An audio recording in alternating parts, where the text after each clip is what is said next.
In this video, we're going to discuss the mesh selection process, from thread count to dyed and undyed mesh to thread thickness. First, let's check out thread count. Mesh is measured in threads per inch, so we can go anywhere from 24 threads per inch to over 400 threads per inch.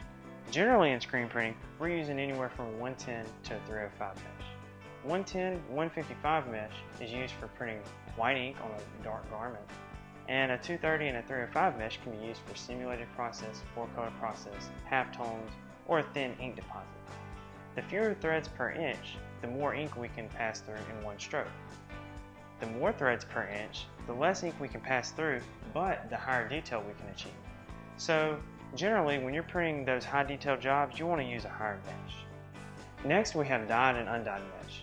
There's generally white mesh and yellow mesh. Dyed mesh, or yellow mesh, will achieve a higher detail but a thinner ink deposit. White mesh will achieve less detail but a thicker ink deposit.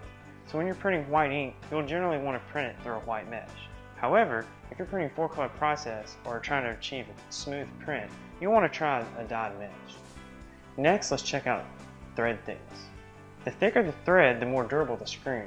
However, this will allow less ink to pass through. The thinner the thread, the more fragile the screen, however, will allow for more ink to pass through.